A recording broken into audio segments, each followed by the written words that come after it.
खुशबू आ रही है। लगता है भाभी या मम्मी कुछ बढ़िया बना रही हैं। चलो जाकर देखती हूँ और लगे हाथ खाकर भी आ जाऊंगी।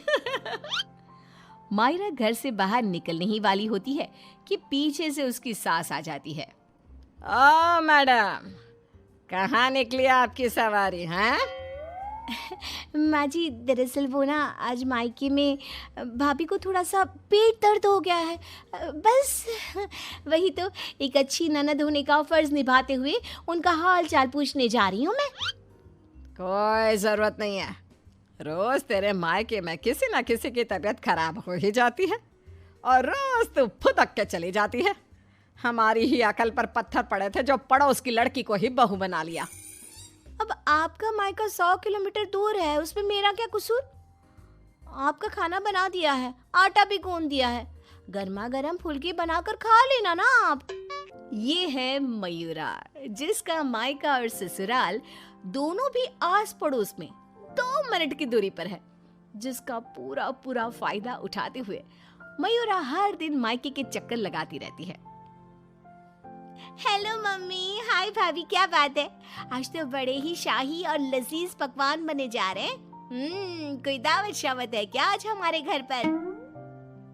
खुशबू आई नहीं कि चली आ गई महारानी चींटियों की तरह सूंघती हुई। अरे बेटा, तेरे भाई का प्रमोशन हो गया है, इसी खुशी में उसके मनपसंद पकवान बना रहे हैं। बस आ जाती तू भी, दामाद जी और समधी समदन जी को भी न्योता दे दे।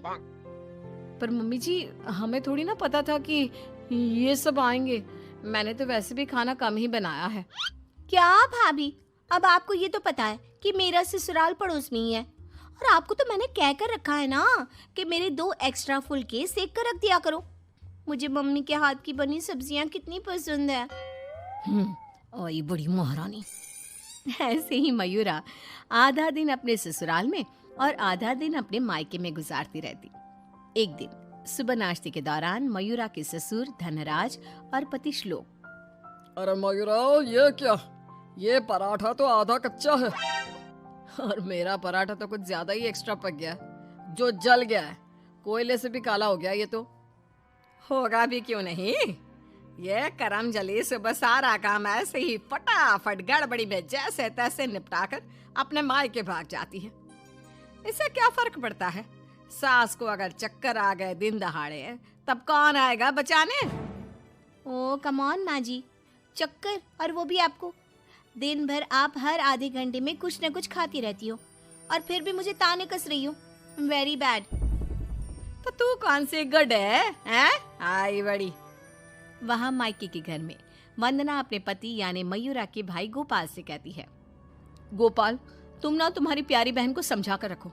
अरे तीज त्योहार, रक्षाबंधन, दीपावली, इन सब पे अपने मायके आए तो ठीक लगता है, लेकिन ये मैडम, ये तो रोज ही चली आती है मुंह उठाए। अरे सोचिए मम्मी जी, अगर मैं भी रोज इस तरह अपने मायके जाऊं तो आपको ये सही लगेगा? नहीं ना? फिर वंदना सही कह रही है मम्मी, जरा इस बात पर गौर फरमाइए। हाँ बेटा, मुझे पता है।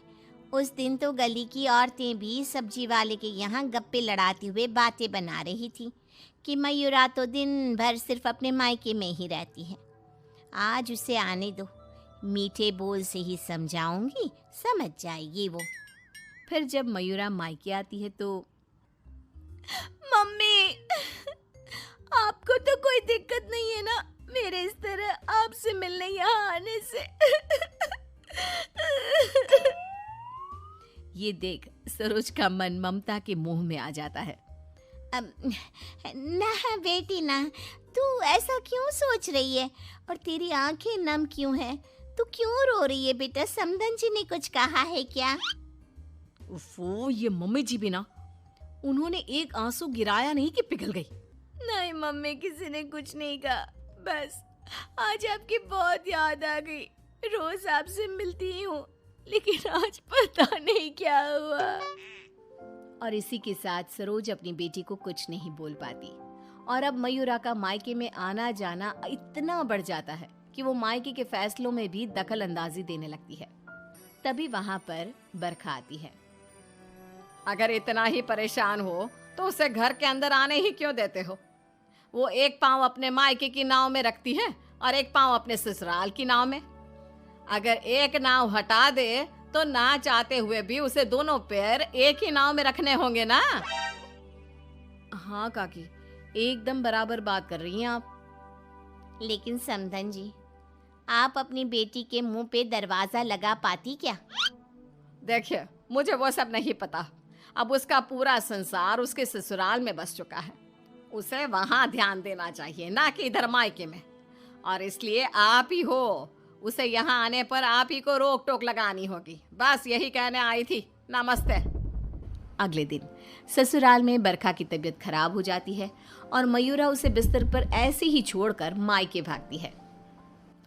चली गई मायके, अपनी बीमार सास को बिस्तर पर छोड़कर, निकम्मी कहीं की।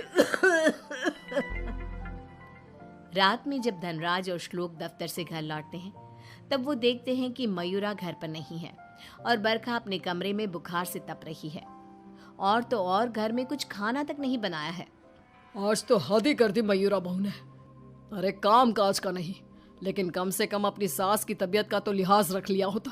कोई फिक्र, कोई चिंता नहीं। आप ही ने तो चुनी थी ना ये बहू।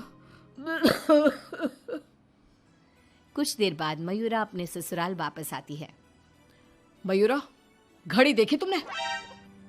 हाँ, घड़ी में 2 सुइयां एक साथ कितनी प्यारी लगती है ना। बिल्कुल आपकी और मेरी जोड़ी की तरह।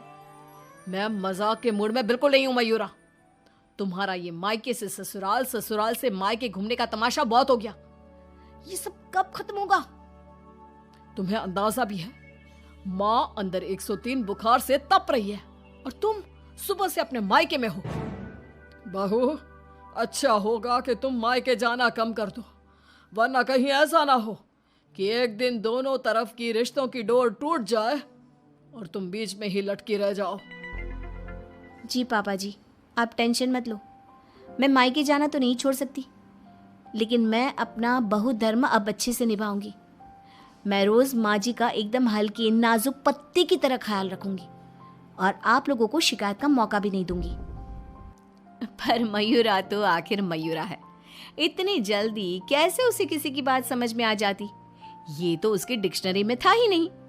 पहले वो बिना कोई काम किए मायके चली जाती थी और अब कभी कुकर को गैस पर रखकर तो कभी कपड़ों को आधे में धोता छोड़कर मायके चली जाती। उसकी इन हरकतों से ससुराल और मायके वालों को तो पहले से ही परेशानी थी। अब तो आस पास की औरतों के लिए भी मयूरा अच्छी खासी शाम की चाय की गॉसिप बन गई थी।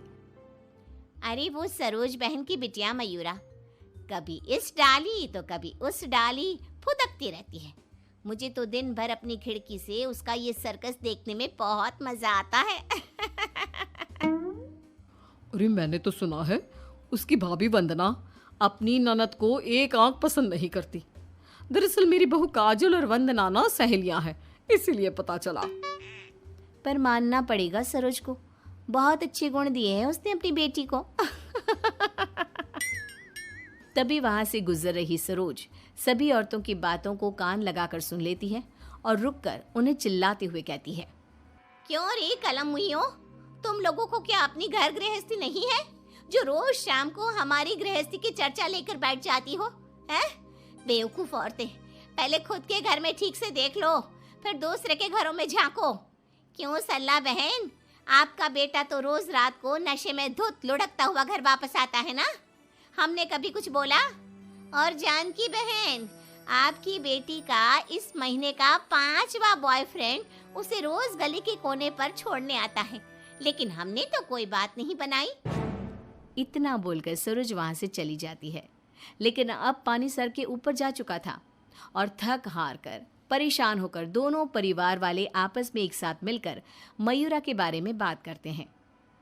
श्लोक, हमने बहुत बार कोशिश की कि हम मयूरा को रोके मायके आने से, लेकिन वो इतनी ढीठ है कि हमारी बातों को कान के पीछे ही डाले जा रही है। अब पता नहीं वो ये सब जानबूझकर कर रही है या फिर सच में। समधन जी, समधी जी, अब जो भी हल निकालना है आप ही निकाल सकते हैं। दामाद जी कुछ तो कीजिए। कुछ तो आपको करना चाहिए था सरोज जी। अरे बरखा, जैसे हम बहू को रस्सी से बांध कर नहीं रख सकते, वैसे ही एक माँ होने के नाते सरोज जी भी मयूरा को मायके में प्रवेश करने से नहीं रोक सकती। अरे उसने पूरा बचपन बिताया है वहां पर। लेकिन अब नहीं, अब तो इस सब का एक ही रास्ता है। जो काम मैंने 1 साल पहले नहीं किया था वो मैं अब करूंगा। ऐसा क्या कर लेगा तू बेटा? मुझे कंपनी की तरफ से चिरौलीपुरा में ट्रांसफर लेटर दिया गया था, वो भी दुगनी सैलरी